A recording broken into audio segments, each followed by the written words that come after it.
بات یہ ہے کہ یہ ایک بڑا سوال ہے کہ کیا مسلمز بھارت میں خاص طور پر اس طرح کا حصہ بن پائیں گے جس طرح پورا بھارت ان کو دیکھنا چاہتا ہے؟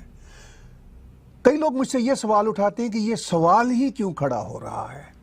سب سے پہلے میں جمعیت علماء ہند کے مولانا محمود مدنی صاحب کا ایک ویڈیو کلپ آپ سے شیئر کرنا چاہتا ہوں، جو انہوں نے 1 سال پہلے بات کی تھی ایبروگیشن آرٹیکل 370-35A پر۔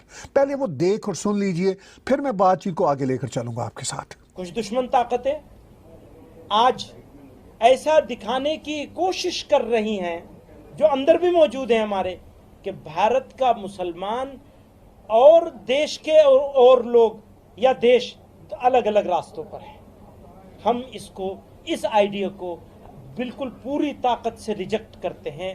یہ دیش ہمارا دیش ہے اور ہم اپنے دیش کے ساتھ کھڑے ہیں، دیش کی عزت کے ساتھ، دیش کی سلامتی کے ساتھ۔ دونوں چیزوں پر کوئی سمجھوتا کسی قیمت پر نہیں کیا جا سکتا۔ ہم پوری طرح اپنے ملک کے ساتھ ہیں اور چیتانا چاہتے ہیں ملک دشمن طاقتوں کو، چاہے وہ اندر کی ہوں اور چاہے باہر کی ہوں۔ فاروقی صاحب وہ اندر والوں کے ڈر کے مارے ہی وہ سب ریکویسٹ لگا رہے تھے کہ اس کو بٹوین دی لائن پڑھ کے ادھر ادھر مت کریے گا۔ جو روح ہے، جو سوچ ہے، وہ سوچ یہ ہے کہ ہمارے متبھید ہو سکتے ہیں، لیکن نیشنل ایشو پر ہم اپنے نیشن کے ساتھ تھے، ہیں اور رہیں گے۔ اور یہ نئے نہیں ہوئے ہم اچانک، ہمارا پاسٹ اس کا گواہ ہے، ہماری ہسٹری اس کی گواہ ہے۔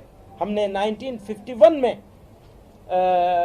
کشمیر کو لے کر ریزولوشن پاس کیا ہے، ہم نے 1963 میں پاس کیا ہے اور اب 2019 میں بھی کیا ہے، بالکل ایک اس سوچ کے ساتھ کہ ہمارا دیش ہے، ہم اس کے ہیں، یہ ہمارا ہے۔ مولانا محمود مدنی صاحب جمعیت علماء ہند کے سیکرٹری جنرل پچھلے سال واشگاف لفظوں میں نہ صرف پاکستان کو بلکہ پوری دنیا کو پیغام دیتے ہیں کہ کشمیر پہ جو بھارت کی سرکار کا موقف ہے، جو آرٹیکل 370 کی ایبروگیشن ہوئی، ہم ساتھ ہیں، ہم اس کو ساتھ لے کر نہ صرف مانیں گے بلکہ منوائیں گے۔ پھر انہوں نے کہا کہ یہ کیا سوال ہوا کہ ہم بھارت کا حصہ نہیں ہے، ہم تو صدیوں سے بھارت کا حصہ ہیں۔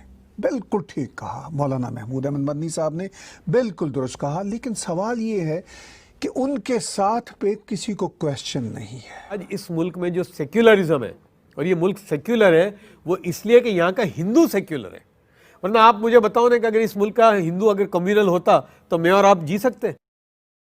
تو ظفر سریش والا صاحب جو بہت ہی بڑی انداز سے بھارت کے ہارمونیس سماج کا حصہ ہیں، بھارتی ہیں، نسلوں سے بھارتی ہیں، وہ بھی اپنے انٹرویو میں یہ نقطہ اٹھاتے ہیں کہ ہندو سیکولر ہے، اس لیے ہندو ہمارے ساتھ ہے۔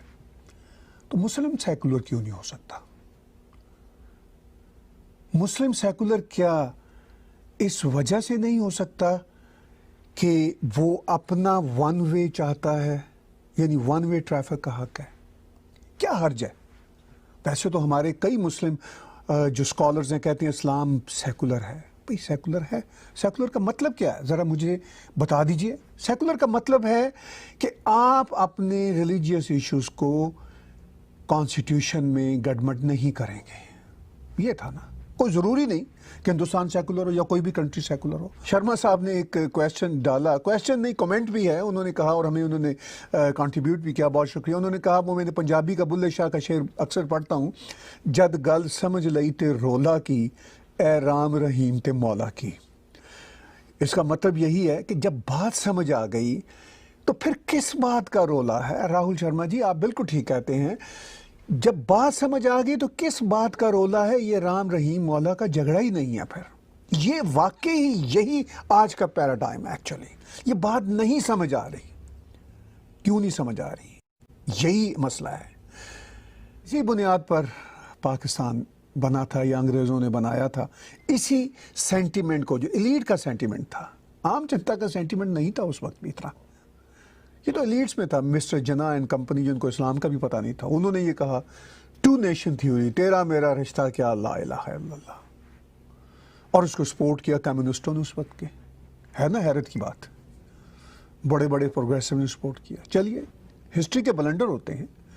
عمران خان بار بار آر ایس ایس کا نام لے کے کہتے ہیں کہ جی انہوں نے کبھی آر ایس ایس کے گرو نے کبھی کہا تھا مسلمس کے بارے میں کویشچن اٹھائے تھے. تو وہ اس وقت کے اگر اٹھائے تھے تو اس وقت کے پولیٹیکل کانٹیکس میں تھے نا.